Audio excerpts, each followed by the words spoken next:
आता ही जी काही तीन तिगडी बिगडी बसलेलं आहे ना सरकार, त्याच्यात 24/7 पॉलिटिक्स म्हणजे विमान हेलिकॉप्टर घरा घेऊन सगळीकडे फिरतात, वाटेल ते एकमेकांवर शिवाशाप देतात, टीका करतात, एकमेकांचे कपडे काढतात.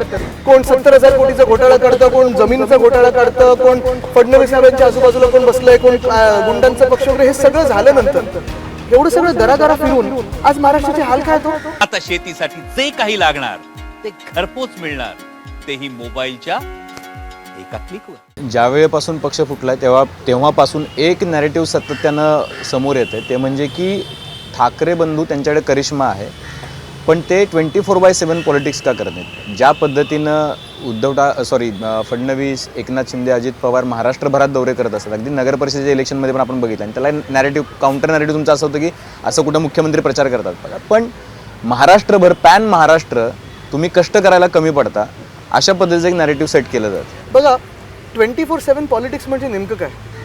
आत्ता ही जी काही तीन तिगडी बिगडी बसलेलं आहे ना सरकार, त्याच्यात 24/7 पॉलिटिक्स म्हणजे विमान हेलिकॉप्टर घरा घेऊन सगळीकडे फिरतात, वाटेल ते एकमेकांवर शिवाशाप देतात, टीका करतात, एकमेकांचे कपडे काढतात.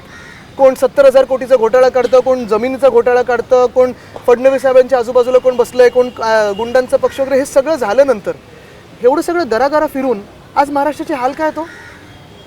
आणि चला आम्ही 24 तास पॉलिटिक्स नसेल करत, पण तुम्ही हा विचार करू शकता का की आज जे फडणवीस साहेब बसलेत मुख्यमंत्री म्हणून, किंवा मिंदे त्यांच्या बाजूला बसलेत, किंवा दादा बसलेत, ह्यामधून कोणी मुख्यमंत्रीचं कोविडच्या काळी असतं किंवा त्याच्या आधी किंवा नंतर असतं, किती वाट महाराष्ट्राची लागली असती. योगी आदित्यनाथचं जसं झालं तिथे यूपीमध्ये योगीजींचं, तसं महाराष्ट्राचे हाल झाले असते. ते पण ना 3 तास झोपतात, 4 तास झोपतात. कधी असं वाटतं अरे प्लीज झोपा, आराम करा, म्हणजे पुढची पॉलिसी तरी नीट होईल. ते म्हणतात ना की म्हणजे तुम्ही वारंवार ऐकलं असेल की तुम्ही म्हणजे ठाकरे बंधू घरातून बाहेर पडत नाहीत, ते मुंबईतून बाहेर पडून प्रचार करत नाहीत किंवा जात नाहीत. तर हा प्रचार काम करायला प्रत्येक वेळी असं चावडीवर बसायला नाही लागत.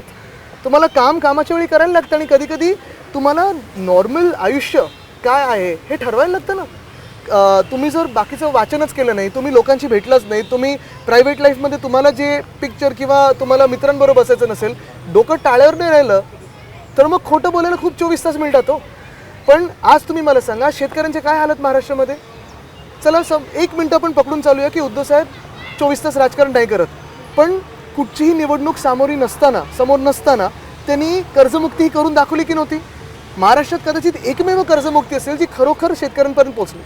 कोविडचं जीव वाचून दाखवले होते की नव्हते दाखवले. मुंबईचं जे आम्ही नुसतं विजन नाही तर ज्या काही गोष्टी करतो, कोस्टल रोड करून दाखवलंच ना आम्ही. आणि ह्याच पलीकडे हे 24 तास जे राजकारण करणारे लोक आहेत, एकमेकांवर शिवी देणारे लोक आहेत, पक्ष पडणारे लोक आहेत, त्यांनी असं काय केलं ते दाखवा.